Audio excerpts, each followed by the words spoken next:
Help you folks? Name's Randolph. I'm the manager. We're looking for Rose. Works as a waitress down at the diner. Rose, sure. Nice girl. Who wants to know? I'm Alan Wake. The writer, huh? I heard on the radio you were visiting. Well, I'll show you her trailer. That Rose, she's a nice girl. Always pays her rent on time. As I was saying, Al, I found all sorts of weird stuff from the local newspaper's archives. This place is crazy. Disappearances, mysterious deaths, urban legends come true, and get this, most of this stuff takes place around Cauldron Lake. Well, you ain't wrong, mister. The Indians thought the lake was a doorway to the underworld. I'm the God-fearing type myself. I don't hold with that sort of thing. Yeah, okay. Anyway, there was an island there owned by a guy called Thomas Zane. Now, some of the articles I found about him make him out to be a famous writer, but I ran a bunch of searches, couldn't find a single thing he wrote. Zane was heavily into diving, so much so that the place came to be called Diver's Isle. But the volcano under the lake erupted in 1970, and Zane went down with the island.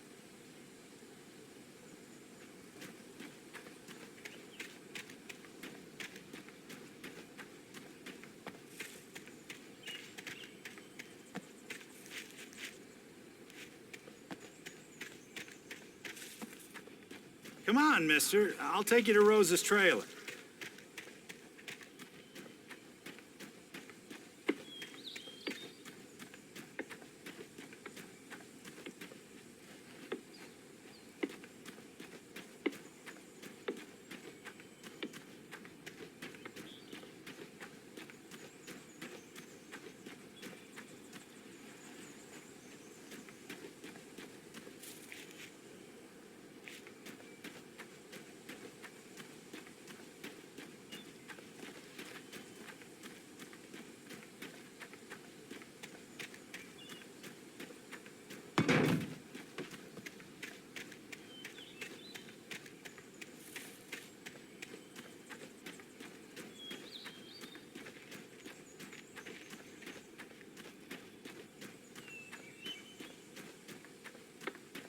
Just follow me.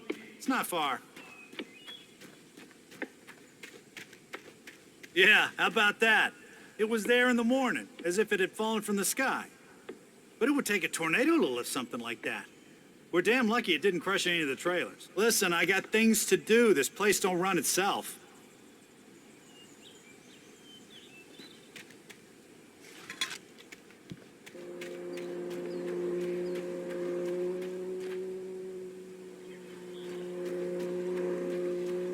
Oh, give me a break, mister. Can we just get a move on?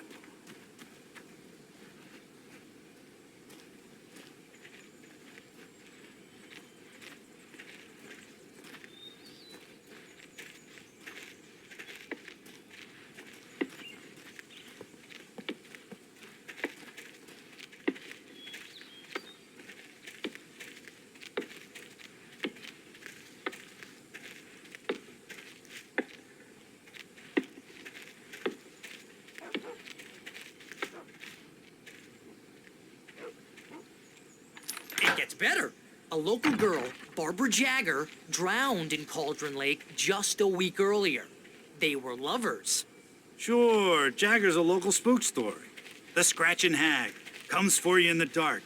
Childish stuff like that. Anyway, Al, I'm just getting to the best part. All of the articles about this stuff were written by Cynthia Weaver. I asked around, and she's that crazy bag lady you met. What, the lamp lady? She can be a little loopy, but she's not homeless or anything. Yeah, anyway, she knew both Jagger and Zane before they both died, and she had some kind of a breakdown.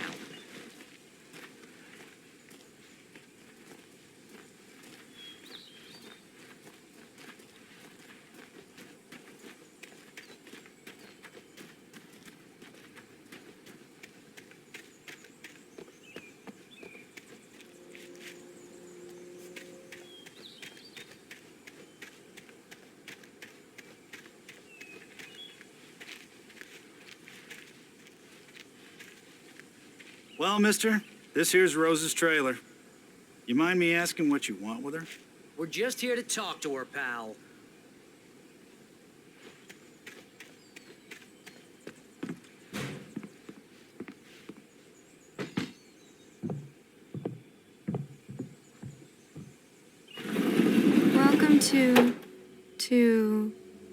Oh dear, Mr. Wake. I'm so glad you're here. Rose, you have my manuscript? Oh. Oh, yes. Yes. Please, come in. Hey, this is really good. Rose, Yes, my manuscript. I really need it. I understand. I know what you need. A muse to inspire you. Oh, for Barry. She doesn't have anything. Yeah, hey, Al, what's... Oh, Barry! What? What?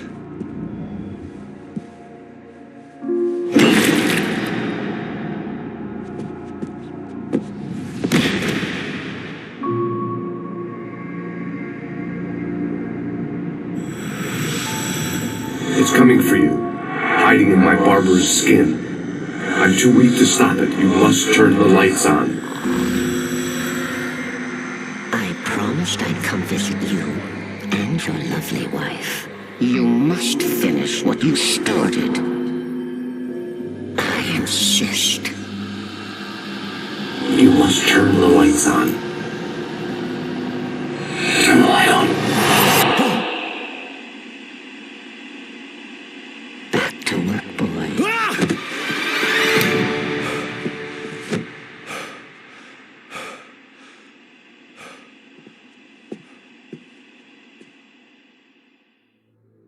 I felt nauseous, hungover. Only anger kept me going.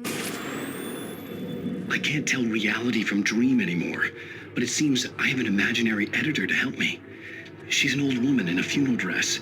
I call her Barbara Jagger. She's very strict. I'm writing faster and faster. My manuscript is being heavily revised. The edits are getting very aggressive, and each day there's less of me and more of her.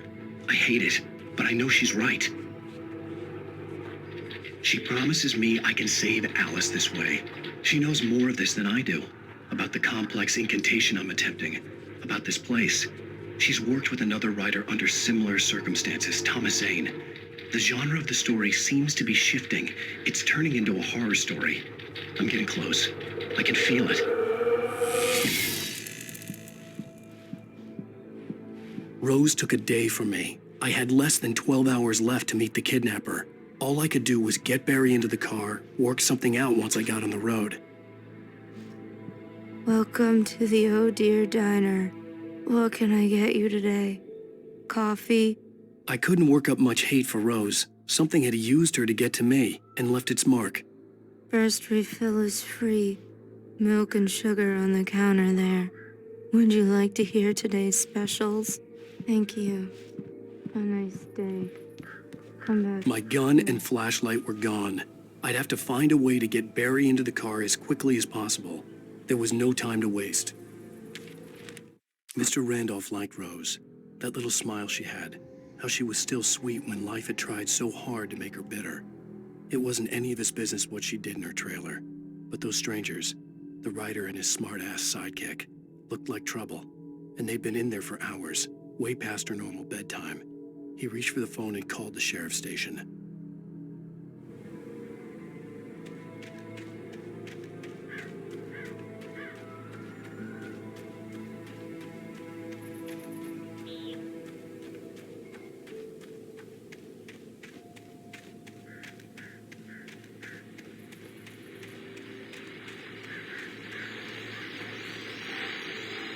I just stepped outside to catch a breath of fresh air, and let me tell you, the weather's getting heavy. Nights like this make me especially glad I'm here talking to you and not home in bed. Once the weather takes a turn like this, I can't sleep at all. It's all tangled bed sheets and dark thoughts, punctuated by the occasional plunge into nightmare. Is it just me? Well, perhaps it is. But I hope I can make the night a little bit easier to get through. Caller, you're on KBF FM. Hey, Pat, it's Walt Snyder. What's on your mind, Walt? Well, I am the way you are, but, well, I can't sleep either, you know? I just been staring out the window here, trying to make sense of it all, but, I ain't been drinking either, you know? I sound like a man with a problem, Walt. Yeah. I had argument with Danny. Danny, and, then I got in trouble with the law.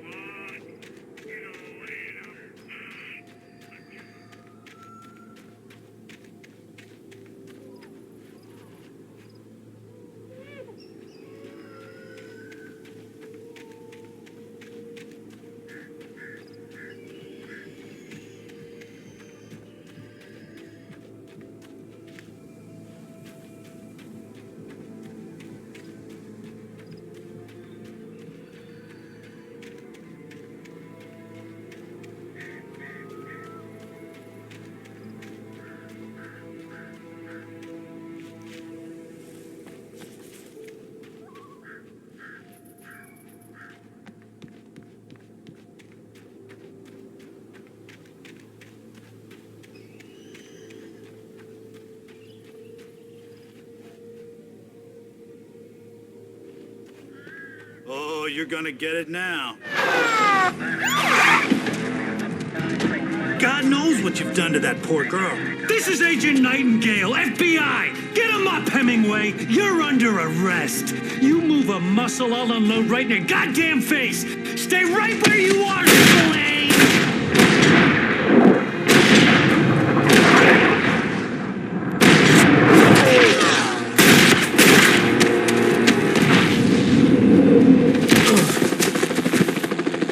What are? I'm standing right here, you goddamn maniac!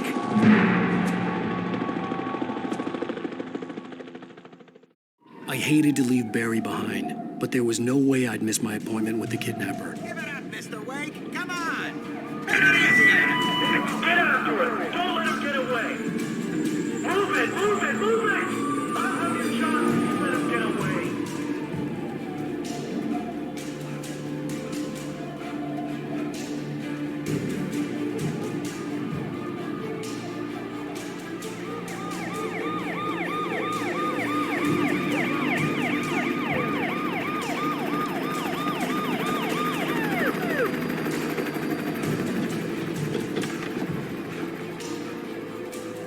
Stop running! Freeze!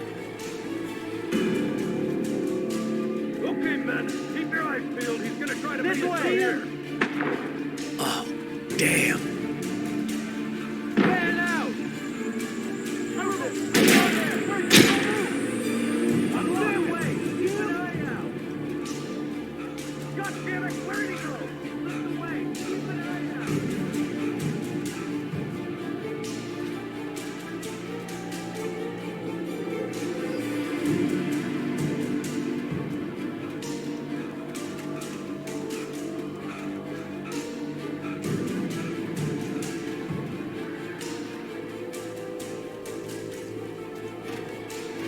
He's gone! Come on, guys! We need to head him off!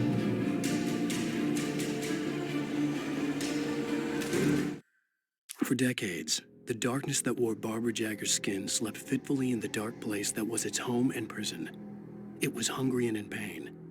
It dreamed of its nights of glory when the poet's writing had called it from the depths and given it a brief, terrible taste of power and freedom.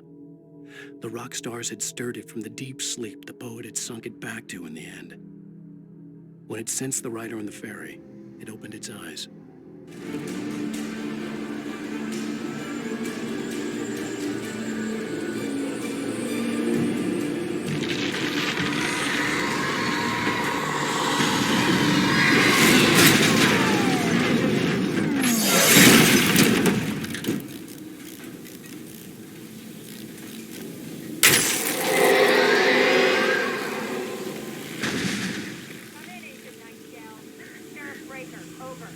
Nightingale, over.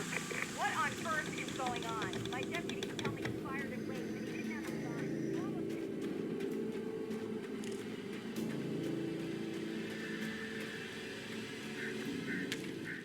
Rose didn't know how the strange old lady got in her trailer, and she looked wrong somehow.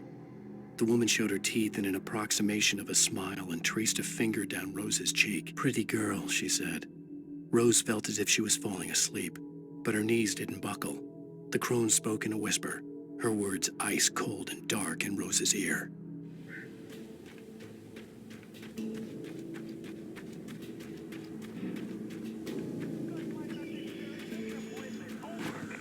Stay right where you are, Agent Nightingale. I'm on my way. Out.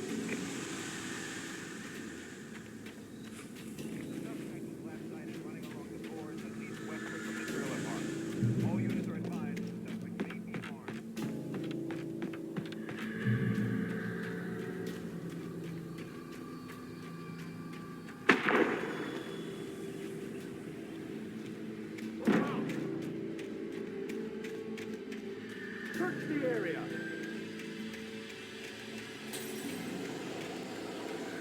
Stay sharp. This way. Over here.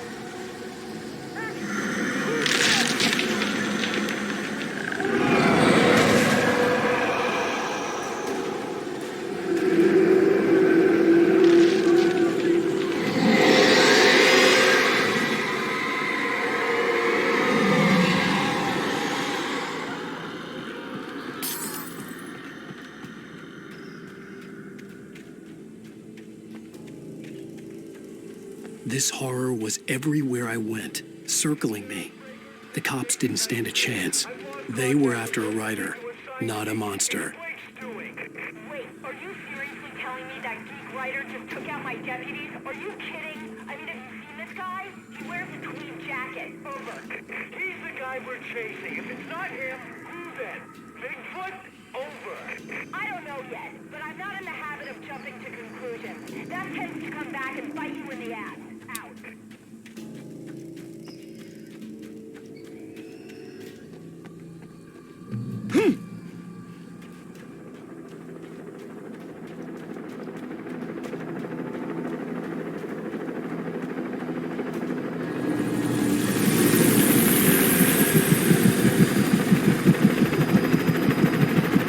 You on the ground. Hold it right there. There's nowhere to run. Freeze!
This is James. Mulligan Thornton, come in. Over. Thornton here. James, we got both Wheeler and Rose in custody. They didn't put up a fight or anything. Why, they were... Hey, what are you doing? Come on! Sit down and give me that. James, Mulligan here. Over. Go ahead, Mulligan. Over. We got Wheeler and Rose here. Wheeler's drunk or hopped up on something. Speaking of which, that Fed had a pretty distinctive whiff of Otis Scotch about him, you know what I mean. Over. I don't have anything on that, Deputy Mulligan. Over. Well, whatever.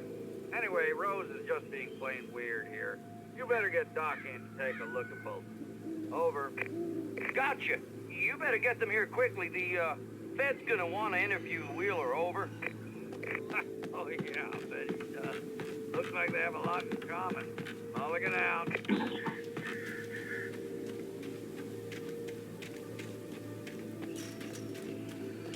I imagined that the broadcast tower in the distance was part of the local radio station. Maine seemed like a decent guy. Perhaps he could give me directions to the coal mine.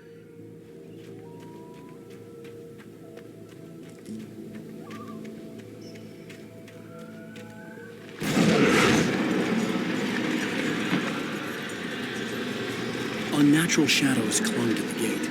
The darkness that was after me was trying to stop me. I wouldn't get through without a light.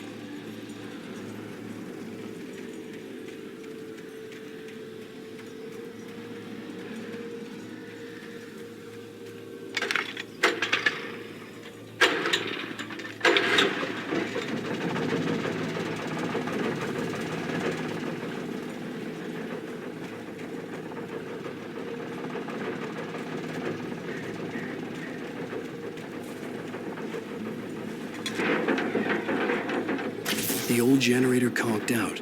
I'd have to see if I could fix it and try again.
It took me a moment to recognize the flashbang grenades.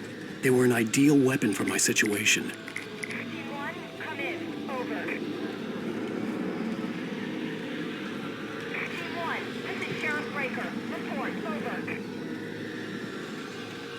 T2, come in. I need a report. Over. Come on, guys. Talk to me. Come in, please.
KBFFM with Pat Maine.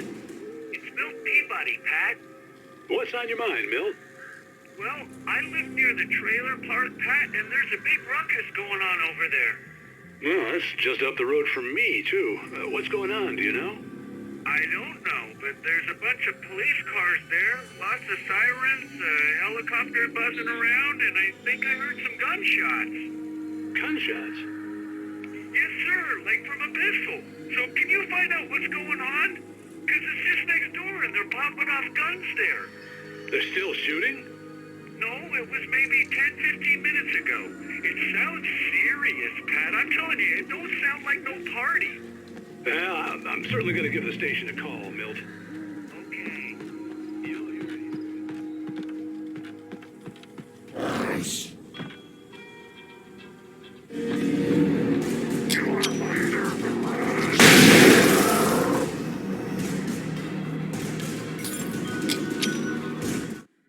Touched by the dark presence, Rose was lost in a dreamland where everything was drawn in black and gray crayons.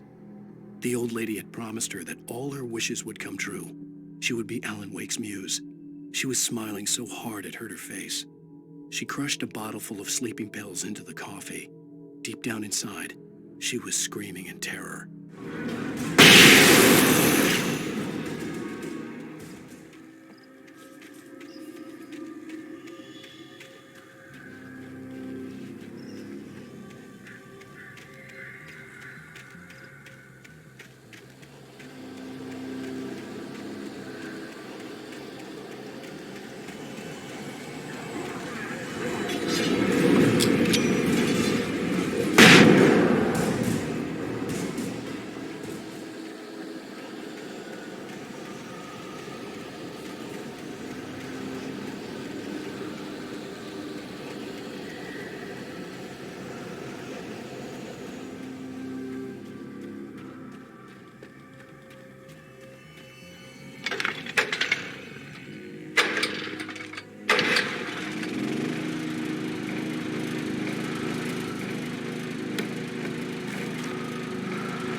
I hope Maine could lend me a car to get to the coal mine. Dad, it's Lorna Miles. Oh, why, hello, Lorna. What do you have for us?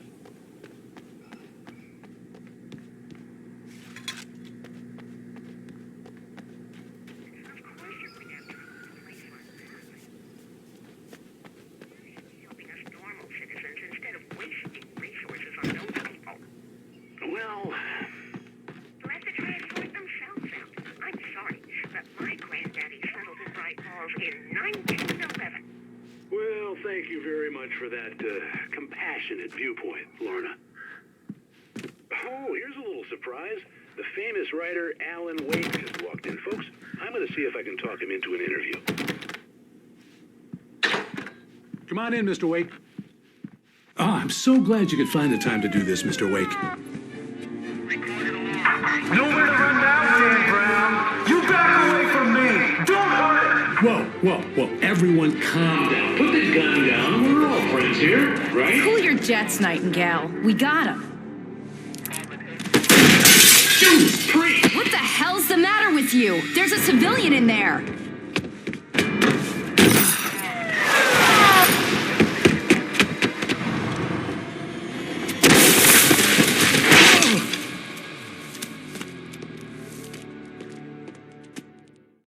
I'll get you yet, even if it kills me. You hear me? You hear me, H.P. Lovecraft? I had fallen off so many cliffs it was ridiculous. That's what you get for naming a book The Sudden Stop. It was probably good I hadn't had the chance to tell Maine where I was going. I'd have to lose the cops and find my own way to the mine. Nightingale stared through the broken studio window into the dark woods. He turned around, started to walk out, but Maine grabbed his arm. "Young man, you almost shot me. You don't shoot off rounds at people like that. What's the matter with you?" Nightingale shook his arm free, marched out. His cheeks burned with rage and humiliation.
Danny had stepped out, but what stumbled back in was something else. Something alien. A monster. Walter tried to kill it, first with his fists, then a chair. It wouldn't die. Instead, it kept coming, unaffected by the beating it had taken. After Walter managed to kick it down the cellar stairs, fear took over. He ran, got behind the wheel, gunned the engine. The booze wouldn't make him forget, but he knew he had to try.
No sensible reason for the power company work lights to be here.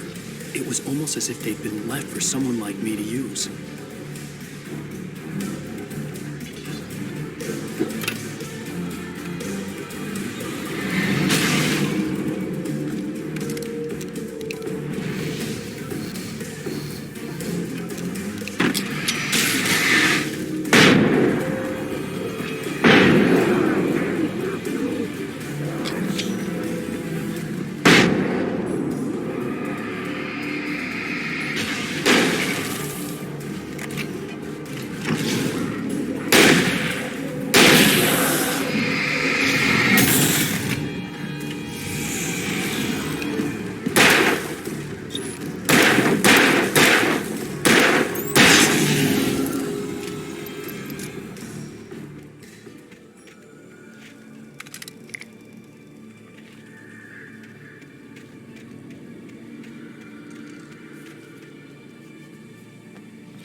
The bulldozer's engine roared to life. Mud and rocks flew as it fought for traction.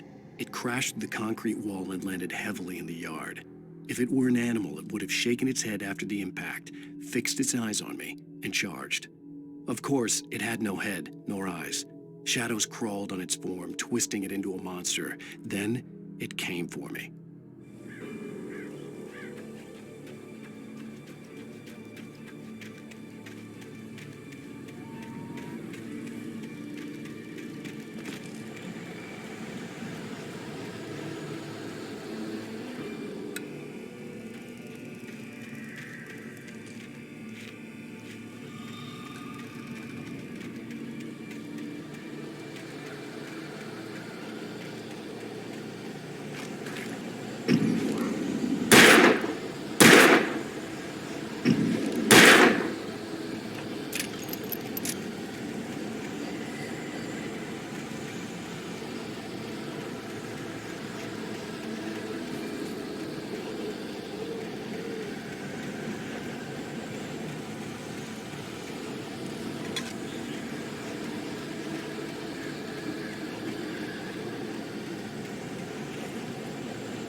Sarah trusted her gut, and her gut said Agent Nightingale was an asshole. He felt wrong, and it wasn't just the smell of stale booze. It was in the way he flashed his badge, pulled rank, the look in his eyes when he wanted answers. Where was Alan Wake? What was this about an accident? Where was his wife? And most importantly, why did she let Wake go?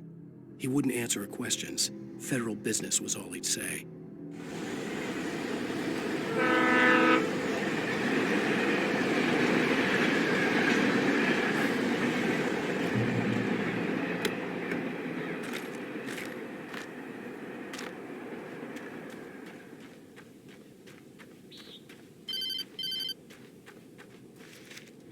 Hello? The most stubborn man I've ever met. Alice? Alice? Alan, I'm so afraid. Keeps me in the dark. Please help me. I look at you, Alan, and it's not you. Something else. Looking out from behind your eyes. Alice, I'm here. I'm so alone here. It's all gonna go to hell. You need to be careful. Cooperate. The connection had been terrible, but that wasn't the only thing that hadn't been right with the call. She sounded wrong somehow, but she had called me.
The pipe wrenched itself loose from the bridge's steel framework. Wrapped in darkness, it floated in midair, twitching. For a moment, I didn't understand what I was looking at. The heavy object lurched at me with impossible force. I threw myself out of the way, but just barely. When I turned my flashlight on it, it shook in a dark rage before it flew at me again. I could see a railway bridge up ahead and a warehouse of some sort on the opposite shore. I hoped I could find a car from there.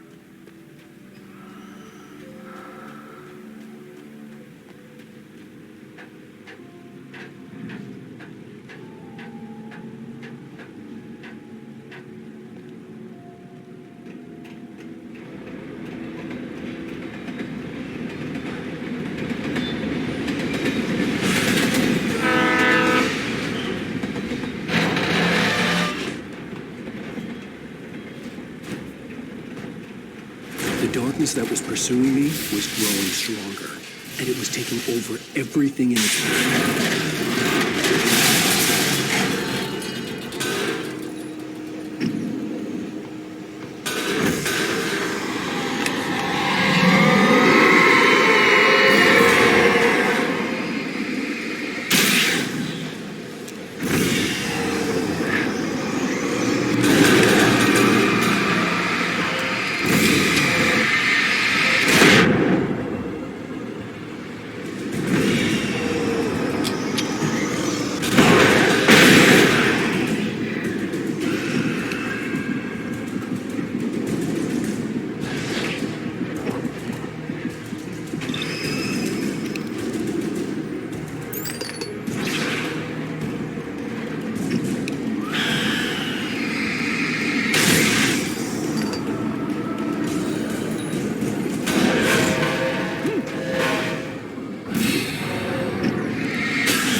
slammed the door shut right in his smug face.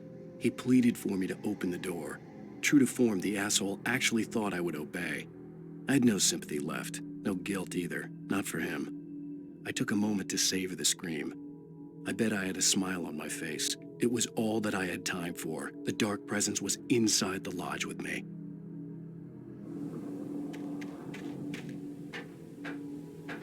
As a teenager, just starting to get interested in writing, Stephen King had been a source of inspiration to me. I thought about all the inanimate objects that had come to life in his books. No one is safe in a good horror story. Certainly not the protagonist. That's what makes them fun. This was anything but. The darkness could possess anything, and it was getting closer.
We take the facts of our existence for granted, unaware that they are merely a thin veneer of desperate self-delusion, covering a vast cosmos of madness and horror. All too often, the stars are right. In Night Springs. Tonight's episode, a family occasion. Journalist Alvin Derleth's trip to study the local customs of an insular community in Night Springs has been less than successful. Until tonight. Well, I'm glad you changed your minds about this. Ancient customs, local mythology. My editor loves this kind of stuff. Well, Mr. Derleth, we don't want to feel like we're on exhibition.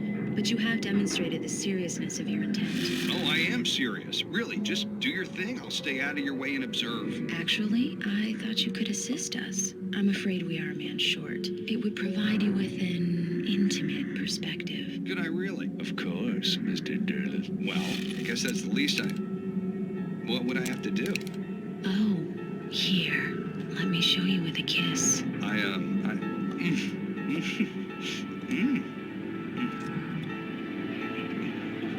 What did you...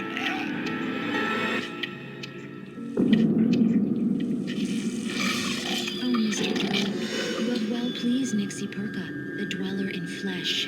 Your body shall host his 1,000 young, and all shall be glory.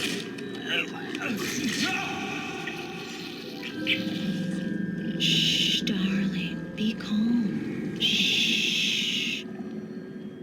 Alvin Derleth learned a harsh lesson. If you go looking for mythology, it may come looking for you. And such quests always bear fruit. The darkness surged towards me. sucking everything loose from the ground into its depths, tugging at my clothes. I saw the flare the kidnapper had dropped and threw myself towards it just as I felt my feet leave the ground. The darkness embraced me with the force of a tornado. Somehow I managed to light the flare. The darkness roared and cast me away. I fell toward the dark waters of the lake far below. In Night Springs.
never been this glad to see the sunrise. I had a couple of hours to get to the coal mine.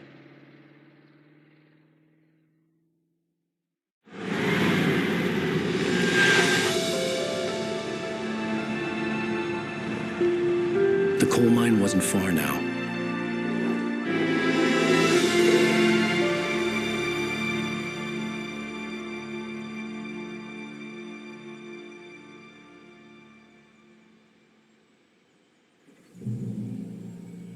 Today, I would meet the kidnapper, and he would give me Alice. I wouldn't give him any other choice. A drowning man will clutch at a straw.